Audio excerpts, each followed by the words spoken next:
దళితులపై ప్రధాని లేటుగా స్పందించారని విమర్శించాయి విపక్షాలు. ఓట్ల కోసమే ప్రధాని దళిత జపం చేస్తున్నారని ఆరోపించాయి. ప్రధాని రాష్ట్ర టూర్తో ఒరిగిందేమీ లేదన్న కాంగ్రెస్ రోహిత్ వేముల ఇష్యూ టైంలో స్పందిస్తే ఇన్ని దాడులు జరుగుండేవి కాదని కామెంట్ చేసింది. దళితులపై ప్రధాని మోడీ చేసిన కామెంట్స్ ఓటు బ్యాంకు కోసమే అన్నారు బీఎస్పీ అధినేత్రి మాయావతి. త్వరలో యూపీలో జరగనున్న ఎలక్షన్స్ లో దళితుల ఓట్ల కోసమే మోడీ అలా మాట్లాడారని తెలిపారు. దళితులపై సానుభూతి కాదు, దాడి చేసిన వారిపై చర్యలు కావాలని డిమాండ్ చేశారామె.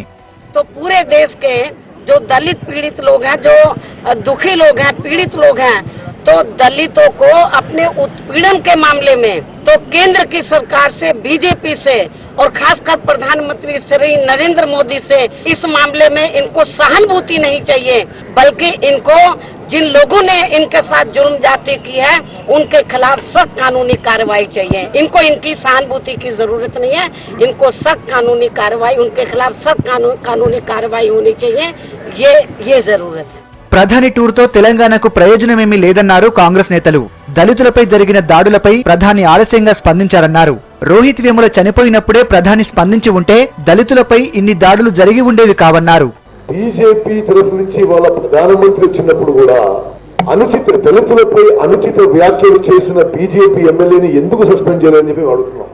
నిజంగానే మీకు దళితుల మీద అంత ప్రేమ ఉంటే ఆన్ రికార్డ్ సోషల్ మీడియా మీద మీ బీజేపీ ఎమ్మెల్యే ఇంత అడ్డగోలుగా అవమానకరంగా దళితులను అవమానించి మాట్లాడితే ఏమీ చర్య తీసుకోకపోవడం, ఇది సభ్య సమాజం సిగ్గుతో తలవంచుకోవాలి.